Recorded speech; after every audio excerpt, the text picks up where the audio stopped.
আমি এতিয়া ৰাতিপুৱা যোনটো চেক কৰিছিলোঁ এচিটো তাৰ কণ্ডেঞ্চাৰত লিক ওলাইছিলে। সেই কণ্ডেঞ্চাৰটো এতিয়া আমি ইয়াত কপাৰ কণ্ডেঞ্চাৰ বহাই আছোঁ। কপাৰ কইলত এইবিলাক পূৰা ছেটিং কৰা হৈছে। ছেটিং কৰি এতিয়া এইখিনি ঢালাই মাৰিম আমি কৰি চাব পাৰিব। এই এচিটোতে ৰাতিপুৱা আমি ইয়াক চেক কৰিছিলোঁ কণ্ডেঞ্চাৰত লিক আছে। ইয়াৰ কাৰণে আমি কপাৰ কণ্ডেঞ্চাৰটো অনালোঁ। ইয়াত কপাৰ কণ্ডেঞ্চাৰটো বহাই আছোঁ।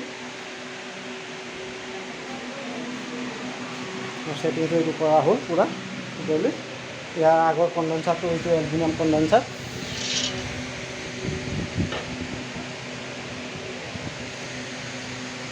এইটো চাইডে বন্ধ হৈ গৈছে। ইয়াত তলত ইয়াত লিক আছে আৰু এইডোখৰত লিক পাইছিলোঁ। লিক পোৱাৰ পিছত বাকী এইখিনি এই লাইনটোতো লিক আছে। সেইটো কাৰণে ইয়াৰ কণ্ডেঞ্চাৰটোৱে চেঞ্জ কৰি দিছোঁ। ইয়াৰ আগতে এলুমিনিয়াম কইলৰ কণ্ডেঞ্চাৰ আছিল।